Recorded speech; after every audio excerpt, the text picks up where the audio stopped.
कल्पों के कैसे?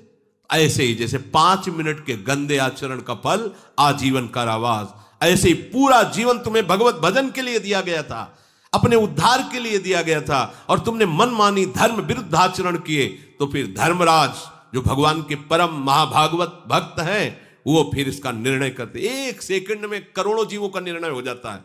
जो जो कदम बढ़ाते जाएं, बिल्कुल आगे आप बढ़ाइए, पीछे मत हटाइए।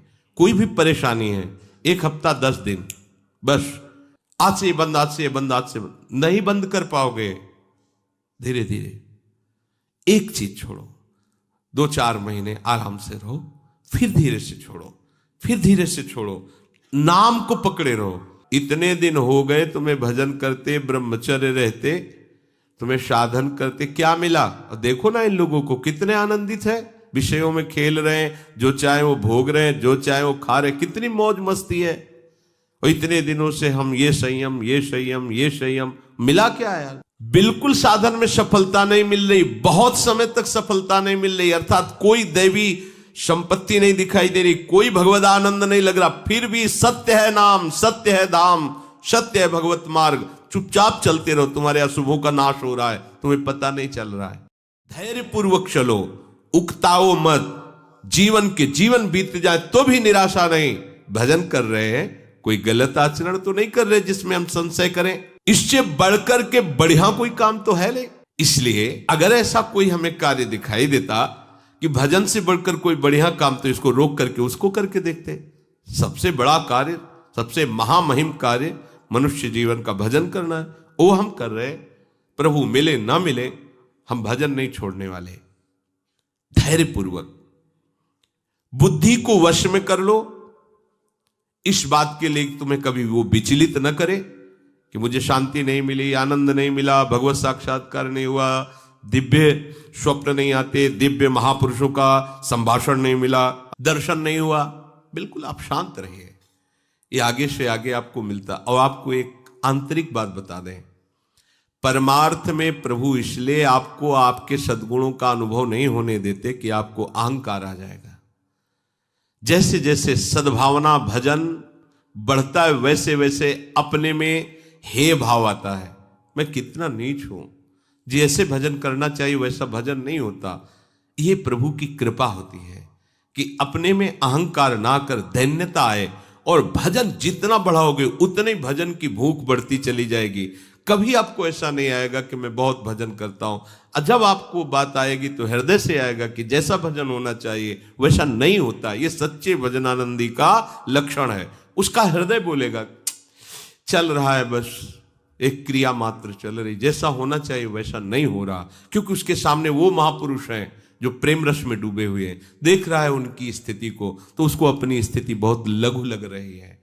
प्रभु अहंकार अपने जनों में नहीं आने देते। संसार का महत्व हट रहा है, प्रभु का भजन बढ़ रहा है, यही हमारा परम लाभ है, परम सिद्धि है। तो शनै शनै रूपर में तो धीरे धीरे तुम विषयों को छोड़ो। शनै शनै क्यों कह रहे? जैसे सेवक जी कह रहे सहित सहित बाढ़ है भगति, आज से एकदम ये नहीं ये नहीं ये नहीं ये नहीं, 1 2 दिन 4 दिन 5 दिन फिर उसी में गिरोगे, ऐसे नहीं। एक एक विषय को समझते जाओ धीरे धीरे, और जो छोड़ते जाओ उसे दोबारा पकड़ो मत। जैसे क्रमशः धीरे धीरे आपको बाजार का नहीं पाना, लंबा समय 1 वर्ष का दिया, मतलब गया, इस जीवन में दोबारा नहीं पाना है, गया। ये हम उन उपासकों को कह रहे हैं जिन्होंने भगवत प्राप्ति का दृढ़ निश्चय करना है या कर चुके हैं, जो सीधे लक्ष्य बना चुके हैं इसी जन्म में भगवत प्राप्ति। अब आपको 2 टाइम ही केवल भोजन करना है, एक 11 से 12 के बीच में, और एक 8 से 9 के बीच में, बस। फिर नहीं लेना, कुछ नहीं लेना। ये रसेंद्री का संयम प्रारंभ हुआ। महापुरुषों से सुना है कि आपकी और इंद्रियां सब वश में हो, रसेंद्री वश में ना हो तो आप जितेंद्री नहीं माने जाओगे। अगर रसेंद्री वश में तो स्वाभाविक सारी इंद्रियां अपने आप वश में हो जाएंगी। वनवासी को रसेंद्री पर विशेष अधिकार कर लेना चाहिए। हम लोग रसेंद्री को एकदम छूट दे देते हैं और सोचते हैं अन्य इंद्रियों पर अन्य इंद्रियों पर हम अपना शासन कर लेंगे, असंभव। मूल है रसेंद्री, रसेंद्री को सुधार लो, सब ठीक हो जाएगा, इसी से सब है। तो रसेंद्री सुधारने के लिए जैसे जैसे आपके कदम बढ़ रहे, जैसे जैसे महापुरुषों के द्वारा सिद्धांत हमारे सामने आते जा रहे, जो जो कदम बढ़ाते जाएं, बिल्कुल आगे आप बढ़ाइए, पीछे मत हटाइए। कोई भी परेशानी है, 1 हफ्ता 10 दिन, बस औषधियों के द्वारा उसे क्रॉस कीजिए, उस समय को खत्म। फिर इसके बाद आपको वो, अगर आप कमजोर हैं तो फिर आप बार बार गिरेंगे, फिर बात नहीं बनेगी। एक बार आपने शासन किया इंद्रिय पर, बस चढ़ते चले जाओ, दुश्मन को सांस लेने का अवसर मत दो। देखो, वही धोखा खाता है जो अपने शत्रु पर दया करके बख्श देता है। चतुर शासक शत्रु को बख्शता नहीं है। जो इंद्रियां हमें अनंत जन्मों से हमारे प्रीतम से विमुख रखकर हमारा नाश करती रही हैं, आज गुरु कृपा से उन पर शासन करने का हमें अवसर मिला है। दुश्मन नीचे दब चुका है, आप ऊपर से उसको छोड़िएगा नहीं, आप चढ़े बैठे रहिए जब तक उसकी दम न निकल जाए, फिर बात हो जाए। उसकी दम निकल गई तो अब हमारी दम रहेगी, अब हम अपनी दम से चलेंगे प्रभु की तरह। इंद्रियों की दम निकल जाना, मन की दम निकल जाना, विषयों के प्रति आकर्षण नष्ट हो जाना, मन मरा अर्थात विषयों की स्फुरना ही बंद हो गई। ये करना ही है, ये नहीं कि बस अब कुछ दिन की और बात है, फिर नहीं। अब ये जन्म के जितने भी हमारे अंदर दोष हैं, झूठ ढूंढ करके उनको शनै शनै रूपर मेद बुद्धिया धृति ग्रहितया, बड़े धैर्य पूर्वक धीरे धीरे कदम बढ़ाओ, जो छोड़ते जाओ, दोबारा उधर मत देखो। जितने कम से काम चलने लगे बहुत अच्छा है। हर समय भजन परायण रहो। ये विषयों के सेवन से कोई शांति नहीं मिलती। जल्दीबाजी विषय त्याग के लिए भी न करें। देखो, ये बहुत शोधी हुई बात भगवान कह रहे हैं, आज से ये बंद, आज से ये बंद, आज से बंद। नहीं बंद कर पाओगे। धीरे धीरे एक चीज छोड़ो, 2-4 महीने आराम से रहो, फिर धीरे से छोड़ो, फिर धीरे से छोड़ो, नाम को पकड़े रहो। आप धीरे धीरे एकदम निर्विकार हो जाएंगे। एकदम सब पूरी लाइन काट दी तो सब पूरी लाइन चलने लगेगी और बढ़ के चलने लगेगी।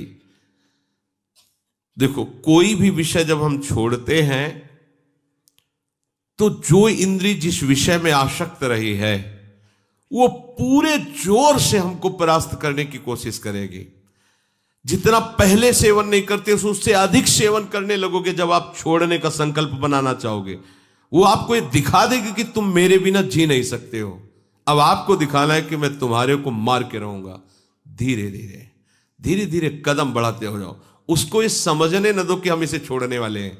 धीरे, और एकदम नहीं छोड़ा जाता। धीरे धीरे छोड़ते छोड़ते ऐसी ऊंचाई पर पहुंचे, बस राधे श्याम। जहां छूटा तो दोबारा नहीं स्वीकार करना, ध्यान रखना। धीरे धीरे भगवान कह रहे शनै शनै रूपर मेद बुद्धिया धृति गृहीतया। धीरे धीरे उपेक्षा करते हुए ठान लिया है कि अब इसे नहीं खाना है, पर खाएंगे।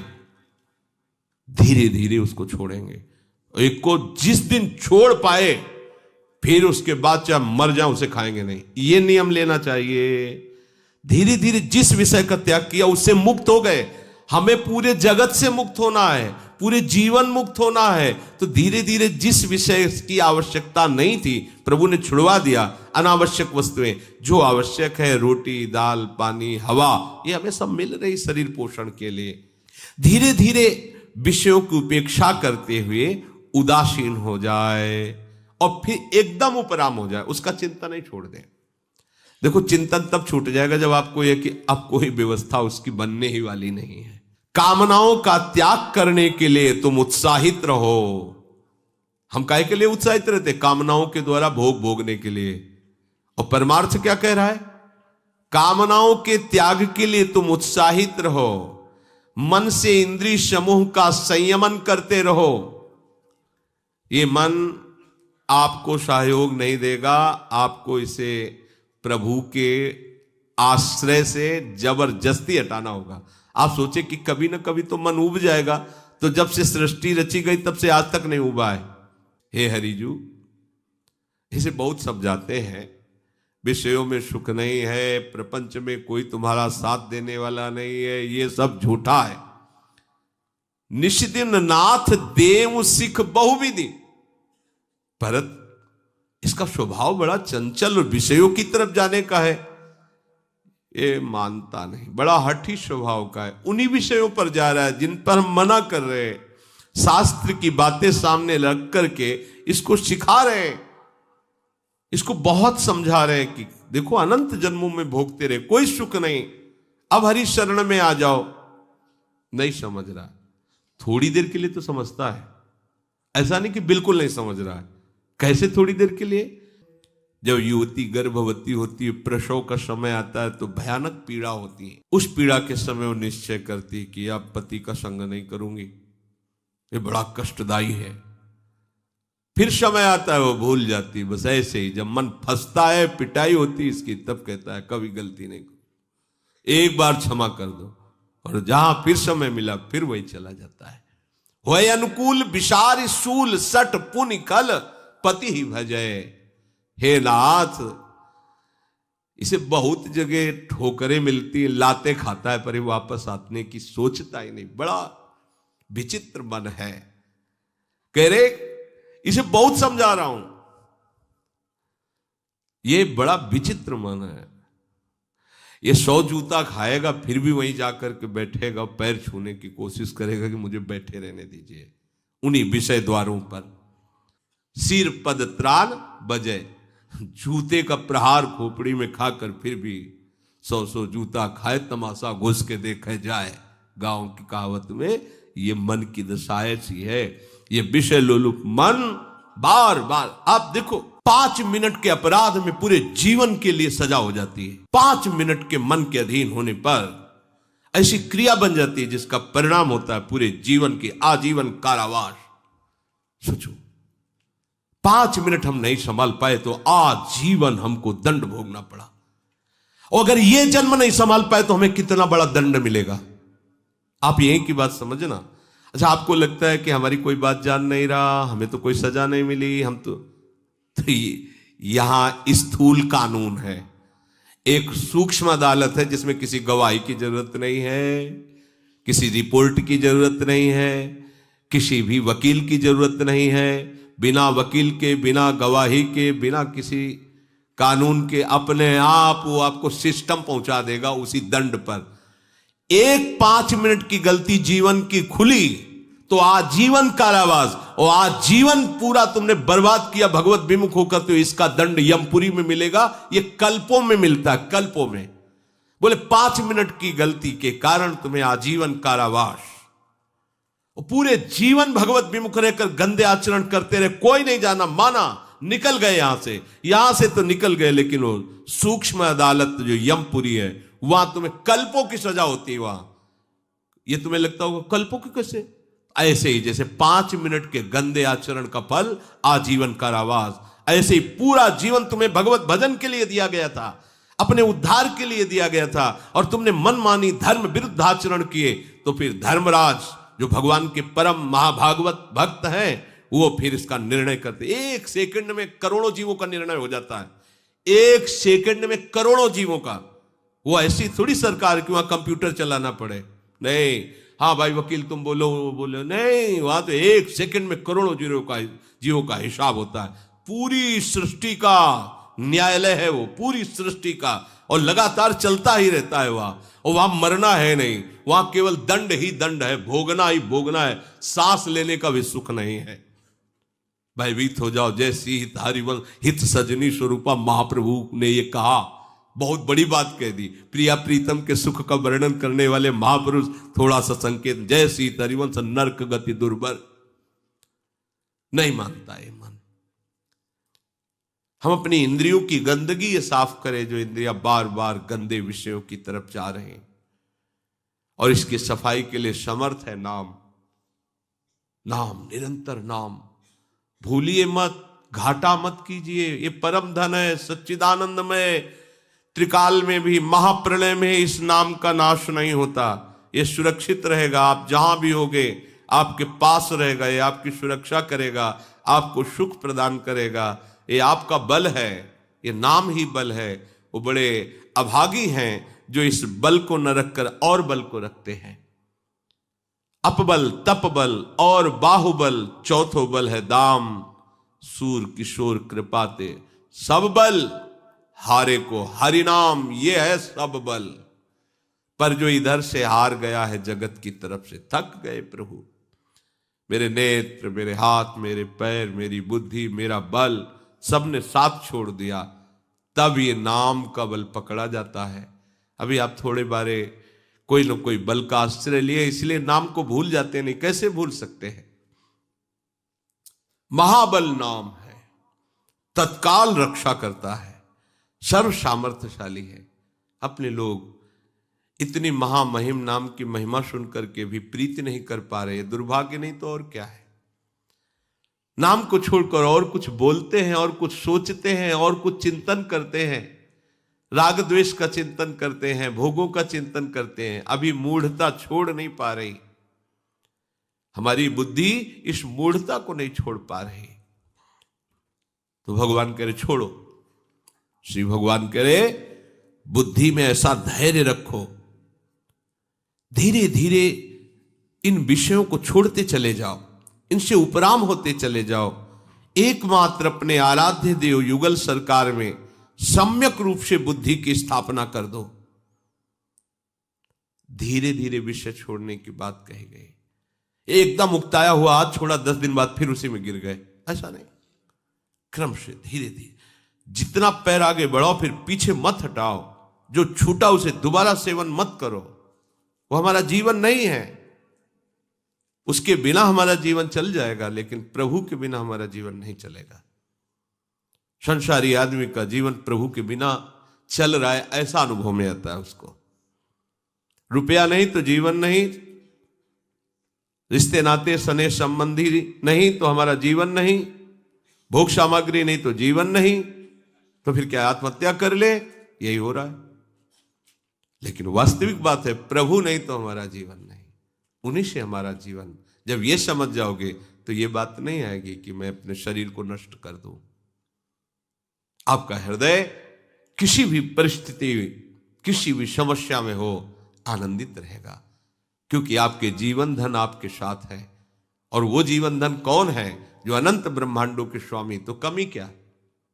फिर क्या कमी? फिर उदासता कैसी रहेगी? फिर निराशा कैसी रहे? समझो इस बात को। बुद्धिया धृत ग्रहीतया। उपासक जब साधना करता है, उपासना करता है, तो उसको काम क्रोध की ऐसी चोट लगती है कि घबराता है, उकताहट पैदा होती है। जल्दी भगवत साक्षात्कार हो जाए, झंझट खत्म हो। क्योंकि आसपास से उसको इतना ताप लगता है विकारों का कि वो सोच ही लेता है जल्दी से भगवत प्राप्ति हो। हाँ, अभी 3 दिन हुए, नहीं हुई, पता नहीं इस मंत्र में ताकत है कि नहीं है, इस साधना में है कि, छोड़ो, दूसरी पकड़ो, तीसरी पकड़ो। नहीं नहीं, ऐसे नहीं चला जाता परमार्थ में। ये भगवत मार्ग है, धैर्य पूर्वक चला जाता है। बुद्धिया धृति ग्रहीतया। कभी भी इस मार्ग में निराशा हमें लानी ही नहीं है। बहुत ध्यान से सुनना। भजन करते समय, ध्यान करते समय, भगवत आराधना करते समय हमारे हृदय में ये माया जनित प्रेरणा आएगी। देखो ना, इतने दिन करते हुए तुम्हें क्या लाभ मिला, वो आपको इधर से हटाएगी। ये माया का क्षेत्र है। ये जो विचार आ रहे, इतने दिन हो गए तुम्हें भजन करते, ब्रह्मचर्य रहते, तुम्हें साधन करते, क्या मिला? और देखो ना इन लोगों को, कितने आनंदित है, विषयों में खेल रहे हैं, जो चाहे वो भोग रहे हैं, जो चाहे वो खा रहे हैं, कितनी मौज मस्ती है। और इतने दिनों से हम ये संयम, ये संयम, ये संयम, मिला क्या यार? जिंदगी तो वैसे ही जलते हुए जा रही। ये प्रेरणा करेगी माया, ये भ्रम पैदा करेगी। अभी भगवत प्राप्ति तो हुई नहीं, कोई आनंद तो आया नहीं। आगे क्या होगा जब इतने दिनों से नहीं आया है?